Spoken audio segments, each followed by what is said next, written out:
Hi, welcome to the Kurt Carnes Collection. Amazing interviews from across the Presbytery of Yukon. I'm Kurt Carnes. In my work as Executive Presbyter for the Presbytery of Yukon, I get to witness some of the amazing ministry happening in our presbytery. This video blog is my opportunity to introduce you to some of those ministries and to some of the people who make that ministry happen.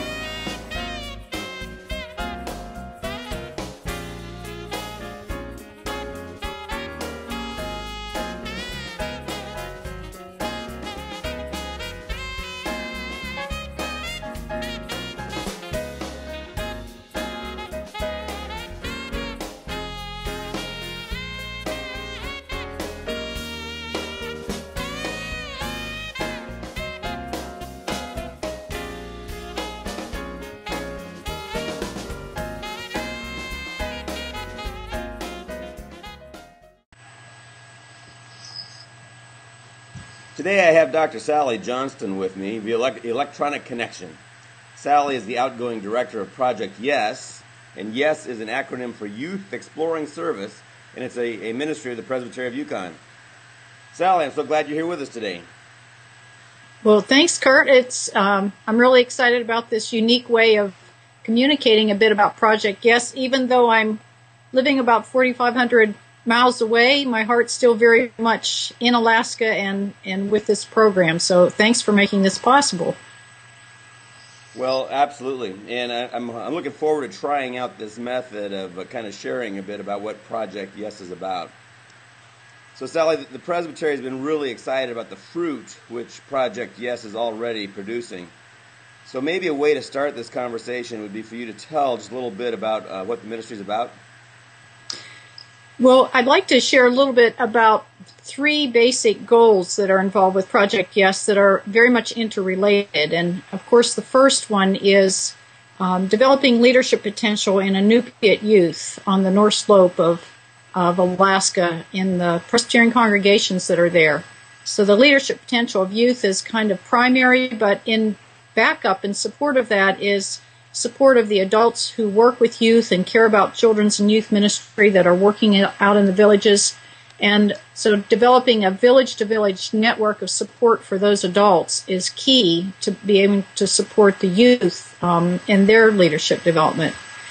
And within all of that is a goal of respecting the Christian Inupiat heritage on the North Slope as a gift, a very invaluable gift, not only for the youth of those communities, but really for the whole church as we face the particular challenges of the 21st century that we're all facing. Yeah. And some of the ways that looks is there's a summer program involved. There's support that goes on during the winter months and the fall months with visits from the director to each of the villages to encourage the adults that are working there. There's an advisory board that forms the network of support where we get online and on phone and talk with each other from time to time and work together on this project. And then in the summer is the great opportunity to have some exchange of teams from each of the villages visit each other to lead children's programs, Bible school, to lead youth programs in each other's villages. So that's kind of the structure of it, but with those three goals of leadership development, networking adults who work with youth, and also respecting the Christian Inupiat heritage of that region and supporting that. Yeah, maybe, I'm not sure everybody who sees this will know what you mean. Could you say a bit about what you mean when you say the Christian Inupiat heritage?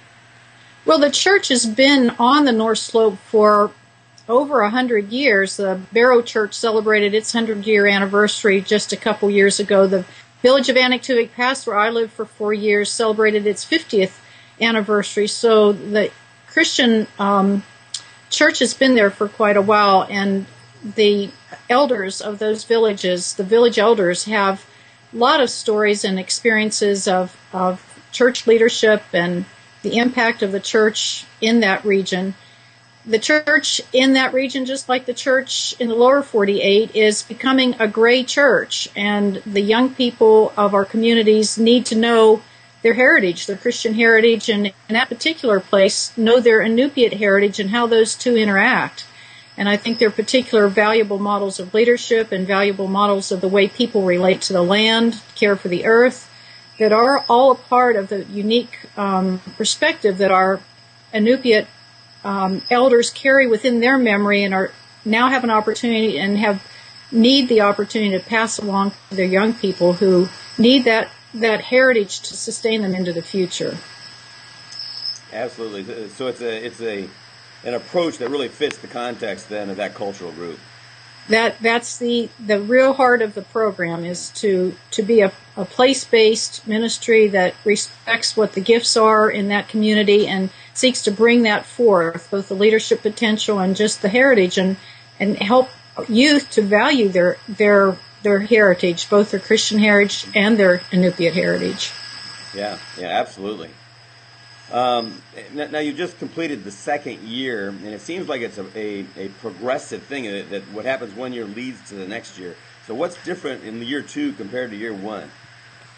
Well, year 1 was a bit of an experiment, a pilot that grew out of a ministry that my husband Keith Johnston and I had in Anaktuvik Pass, and over our 3 years, by the time we had took the trip in 2011, we had been there and grown a youth group and seen youth from outside of the village, from Anchorage, come every summer on a team to do youth ministry and Bible school for our youth. But our youth had never made a mission trip, and this had been happening for 20 years. That a team had come from the outside and offered this kind of model of youth leadership, doing ministry with others. So we said, what would you think about taking a team of our youth, and how would you like to go and do the same kind of program as Trinity's done for us for the village of Nuiqsut? Well, our kids were very excited about that and took it seriously, and we made a trip, and so it was our pilot trip to Nuiqsut, and had good interaction with the folks there and support, and got the youth in Nuiqsut excited about forming their own team for 2012.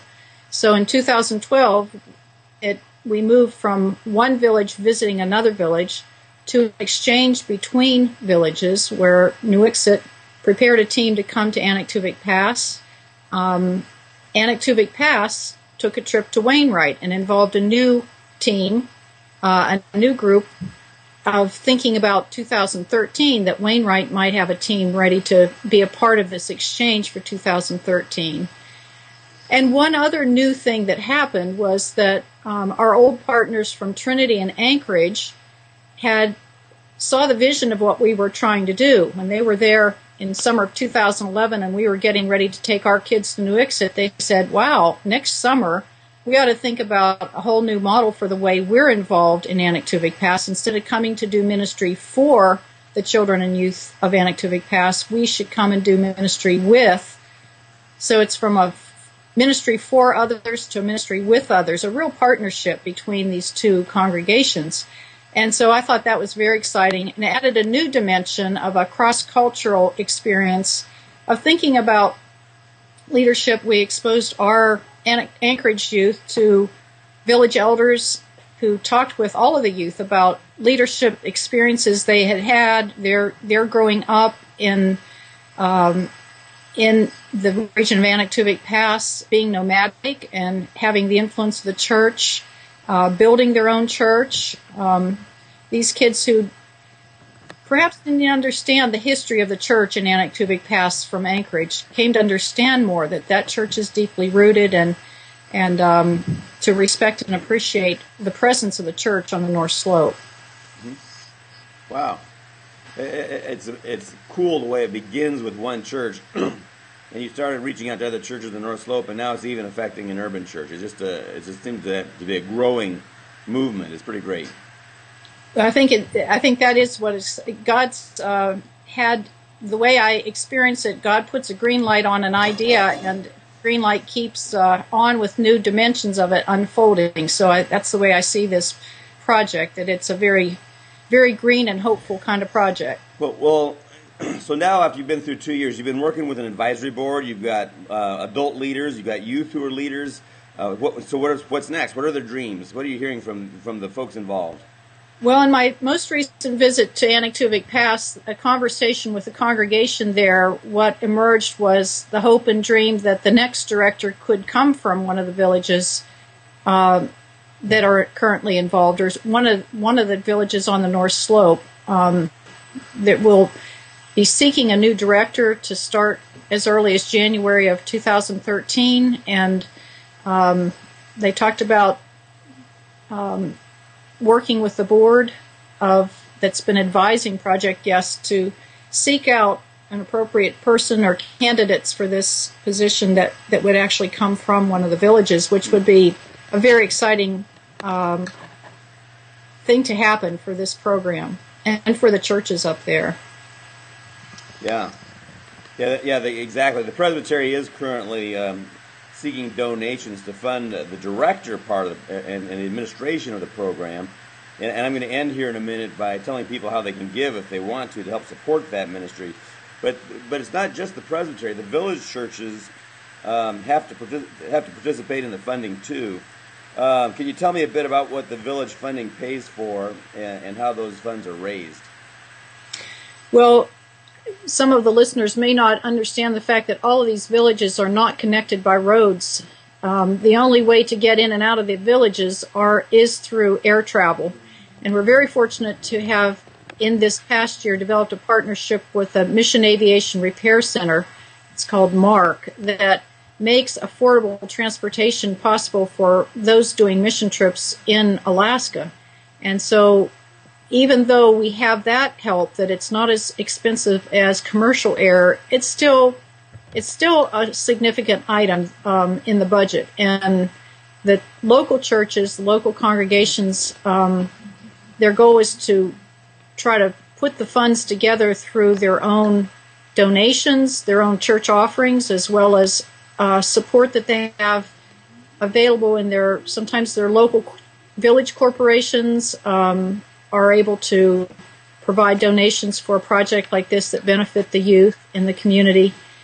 So they have different resources besides their own giving that they can use, and even fundraisers. Some of the youth in Nuiqsut this summer, prior to their trip, they did some fundraisers, from cakewalks to cakewalk is the primary fundraiser in the villages. That's a fun thing to do, and so the youth were helpful in putting together some funds for their own trip to pay for their transportation and pay for their food while they're in the other villages, and some supplies that are needed for Vacation Bible School and so forth. Yeah. Well, Sally, I think that's probably enough for today, but I really want to thank you for your time and for allowing us to know a little bit more about what Project YES is about. And also I want to encourage anyone who would like to contribute to Project YES to do so. The fund for 2013 is up and running, and I'm going to hold up a piece of paper here in a minute that can tell you how you can give to that. We're also getting Project YES listed as an extra commitment opportunity fund, which among other things means it will shortly have its own website, which we are trying to get up this week. Maybe by the time you see this, it's already there. So you can go to www.pbyukon.org, and you can find our website, and from there you can find the Extra Commitment Offering Fund. Here, does this show up? Ooh, I don't even know if this shows up. I better read it. I don't think that's going to work. Could you see it? I could see it. You need to hold a little bit higher. Send donations for Project YES to Presbytery of the Yukon. Attention, Project YES 2013. 616 West 10th Avenue, Anchorage, Alaska, 99501. And if you want to find information for electronic contributions, you can email Mary at pbyukon.org. Hey, it did show up. From my side, it looks like it's not legible. I'm glad you could read that. Well, thank you. It's been fun. Hey, it was fun. Thanks. Stay warm. And you stay safe. I know there's a storm in your area. Stay safe. Yeah. All right.